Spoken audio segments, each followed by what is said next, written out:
नमस्कार दोस्तों, स्वागत है आपका हमारे YouTube चैनल पर जिसका नाम है परीक्षिता एकेडमी। जैसा कि आप सभी जानते हैं, हाल ही में MPPSC 2020 के रिज़ल्ट जारी हो चुके हैं और ये है आपके सामने दैनिक भास्कर पेपर की कटिंग, जहां पर रिज़ल्ट को लेकर जो है विवरण दिए गए हैं। आप सभी इस न्यूज़ से परिचित होंगे और निश्चित रूप से अगर आप भी एस्पिरेंट है तो इन खबरों में बने रहते होंगे और उत्सुक रहते होंगे कि क्या कुछ अपडेट आ रहा है आयोग की ओर से।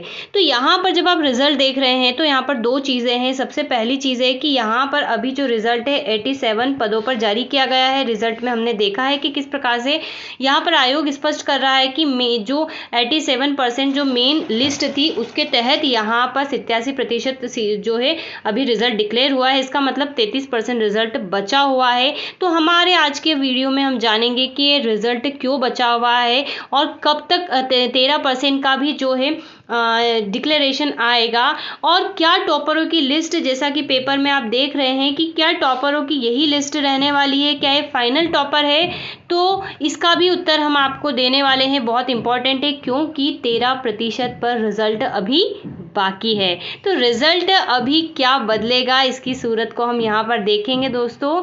तो आपसे कहना चाहेंगे वीडियो में हम आगे बढ़ते हैं, लेकिन अगर आप हमारे इस YouTube चैनल पर नए हैं तो चैनल को सब्सक्राइब करें। वीडियो पसंद आता है तो इसे लाइक और शेयर ज़रूर करें। तो चलिए हम यहाँ पर आज की विषय मुख्य चीज़ों की बात करते हैं। तो यहाँ पर पेपर की कटिंग है कि 221 पदों की सूची जारी हो गई है और 39 की बाद में जारी होगी, यानी कि यहाँ पर 87% रिजल्ट डिक्लेयर हो गया है और 13% रिजल्ट अभी बाकी है। तो ये 13% रिजल्ट कब आएगा? तो ये 13% रिजल्ट आने से पहले हम एक बैकग्राउंड समझते हैं और वो बैकग्राउंड है ओबीसी रिजर्वेशन का मुद्दा, यानी कि ओबीसी आरक्षण का मुद्दा। 2019 में जब चुनाव हुए थे तो अब तक जो है 14% ओबीसी को आरक्षण था, ठीक है। लेकिन जो गवर्नमेंट आती है वो क्या करती है, इसको 27% कर देती कि नहीं, अब ओबीसी को मध्य प्रदेश में भी 27% आरक्षण दिया जाएगा। लेकिन इस पे जो है तमाम पिटीशंस लगाई जाती है और फाइनली हाईकोर्ट क्या करता है, इस चीज़ पे कुछ जो है इसको अपने संज्ञान में लेता है और इस 27% पर रोक लगा देता है और यहाँ पर जो है तमाम तरीके की याचिकाएं लगती है और उस पर कोर्ट में डे बाय डे हियरिंग चल रही है अभी भी, ठीक है। तो यहाँ पर अभी पूर्ण रूप से ये स्पष्ट नहीं हुआ है निर्णय में हाईकोर्ट के कि एक्चुअल में ये निर्णय नहीं हुआ है कि ओबीसी को 14% आरक्षण दिया जाएगा या 27% आरक्षण दिया जाएगा। जब मुद्दा ही फाइनल नहीं है तो जो है रिजल्ट आयोग के कई सालों से अटके पड़े हैं, बहुत धीरे चल रहे हैं। तो इसके लिए आयोग ने एक तरीका निकाला था, उसने 87-13% का फॉर्मूला अपनाया था, जिसमें इसमें मेन पार्ट में रखा था और बाकी में ये क्या करता है 13% ओबीसी वालों को भी सिलेक्ट कर रहा है जो भी कट ऑफ के नीचे जाते हैं, ठीक है, 87 के बाद, और 13% पे अनरिजर्व्ड या जनरल कैटेगरी वाले को रख रहा है। अब यहाँ पर क्या हो रहा है देखिए, तो यहाँ पर ये इन्होंने 50-50 का गेम खेला है और ये कहा है कि मतलब ये कुल मिलाकर 113% सीटों पर क्या कर रहा है, रिजल्ट निकाल रहा है। अब यहाँ पर ये कहना है कि आयोग का कि अगर मान लीजिए ओबीसी रिजर्वेशन 14% ही रहता है, अर्थात ओबीसी वालों को 14% आरक्षण ही दिया जाएगा, तो उस केस में इन 13 में से इन अनरिजर्व कैटेगरी वाले को जो है विजेता यानी कि क्वालिफाई माना जाएगा और इनको तुरंत डिस्क्वालीफाई कर दिया जाएगा, चाहे इन्होंने कितने भी नंबर प्राप्त किए हों, ठीक है। और इसी प्रकार अगर मान लीजिए कि ओबीसी आरक्षण जो है 27% फाइनल हो जाता है डिसाइड, तो जो ये 13% है इनमें से इन ओबीसी वालों को ले लिया जाएगा और बाकी जो है ये वाले कैंडिडेट फिर जो है डिस्क्वालीफाई कर दिए जाएंगे। तो इन 13 में से किसको लिया जाएगा ये तब डिसाइड होगा जब हाईकोर्ट का फाइनल जजमेंट आएगा, ठीक है। फिलहाल अभी हाईकोर्ट का फाइनल जजमेंट नहीं आया है तो यहाँ पर ये चीज़ उलझी पड़ी है। तो इसका मतलब मान के चलिए कि जब तक हाईकोर्ट का जजमेंट नहीं आएगा तब तक 39 पदों पर, यानी कि इन 39 लोगों का हम बोल सकते हैं एस्पिरेंट्स का भाग्य डिसाइड नहीं होगा। तो ये 13% की बात थी। अब बात है यहाँ पर ओके, इरेज नहीं हो रहा है। तो चलिए यहाँ पर अब बात ये इस विषय की आ रही है कि अब बात ये आ रही है कि जो ये फाइनल लिस्ट जारी हुई है 87% पे, जिसमें बताया गया है कि अजय गुप्ता जो है ये डीएसपी भी रह चुके, डीएसपी के पद पर भी कार्यरत थे, मुरैना जिले के, और इन्होंने टॉप किया है। इन्होंने 939 जो है मेंस में अंक अर्जित किए हैं इंटरव्यू सहित। उसी प्रकार से निधि भारद्वाज सेकंड रैंक पर रही हैं, और जो है थर्ड में रैंक पर जो है सिमी यादव रही है, और इस प्रकार से टॉप 10 की लिस्ट यहाँ पर दे रखी है। अब यहाँ पर एक्चुअल में दोस्तों क्या है कि ये फाइनल वैसे ज़रूर डिक्लेयर कर दिए हैं, पेपर में आ भी चुका है, लेकिन ये फाइनल मेरिट लिस्ट नहीं है। यहाँ पर बदलाव संभव है, ठीक है। हम ये नहीं कहते हैं कि बदलाव होगा, लेकिन ये बदलाव संभव है कुछ इस प्रकार से, क्योंकि गवर्नमेंट ने, आयोग ने तो क्या करा है, इन जो 13% वाले ओबीसी कैंडिडेट थे और अनरिजर्व वाले थे, सबका एग्ज़ाम लिया है, ठीक है, इंटरव्यू भी लिया है।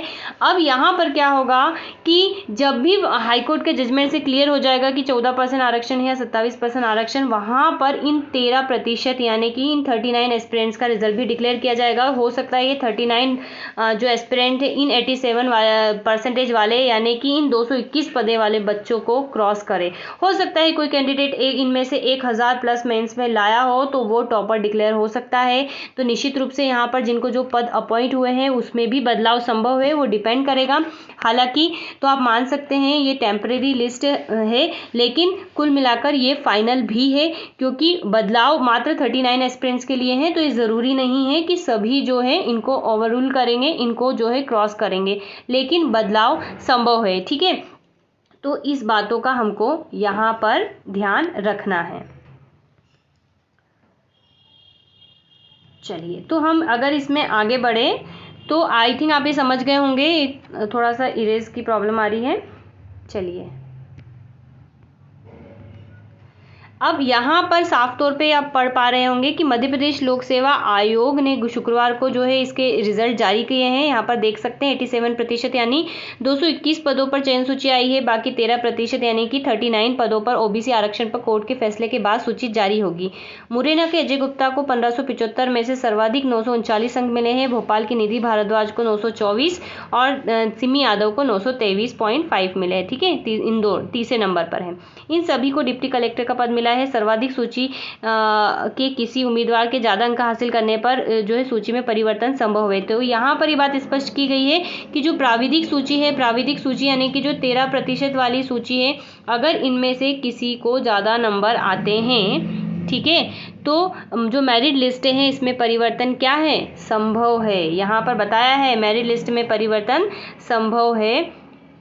और पीएससी ने फरवरी माह में ही मुख्य परीक्षा का रिजल्ट जारी किया था। 27 अप्रैल से 19 मई तक जो है इंटरव्यू यहाँ पर कंडक्ट किए गए थे। तो आई थिंक आप समझ गए होंगे कि ये कितना % रिजल्ट सटीक है। तो बिल्कुल 13% यानी कि 39 सीटों के लिए जब रिजल्ट डिक्लेयर किए जाएंगे तब फाइनल मेरिट लिस्ट आएगी, या हम कहें कि मेरिट लिस्ट में बदलाव हो सकता है, हो भी सकता है और नहीं भी हो सकता है।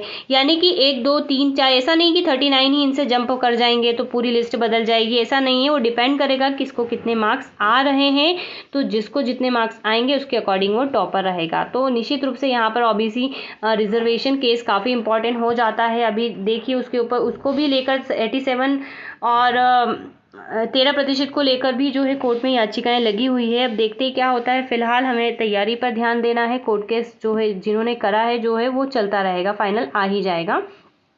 इसी प्रकार की स्थिति जो है 2021 पीएससी के लिए भी होने वाली है। हमें पता है मेंस जुलाई में जो है शेड्यूल हो चुके हैं, एग्ज़ाम होने वाली है, तो वहाँ पर भी सेम यही चीज़ें अपनाई जाएगी कि जो 13% प्री में सिलेक्ट किए गए हैं, ओबीसी के अलग है, अनरिजर्व के अलग है, तो ये एग्ज़ाम तो दे रहे हैं बेचारे, ठीक है।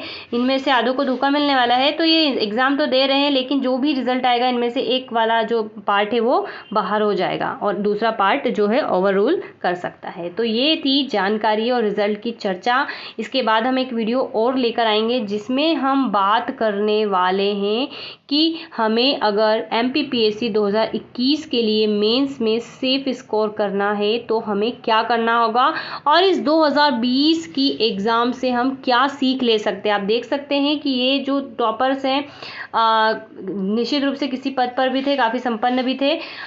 तो यहाँ पर आप अपनी स्ट्रेटेजी इनके संगत किस प्रकार से बना सकते हैं, क्या स्कोर करना होगा, इच पेपर में आपको कितने नंबर लाने चाहिए मिनिमम से मिनिमम, अगर आपकी तैयारी नहीं है तो भी। तो चलिए वीडियो में बढ़ते हैं, वो वीडियो हम फिर लाएंगे। तो ये वीडियो बताइएगा कैसा लगा, अच्छा लगा तो चैनल को लाइक शेयर सब्सक्राइब ज़रूर करें एंड बेस्ट ऑफ लक।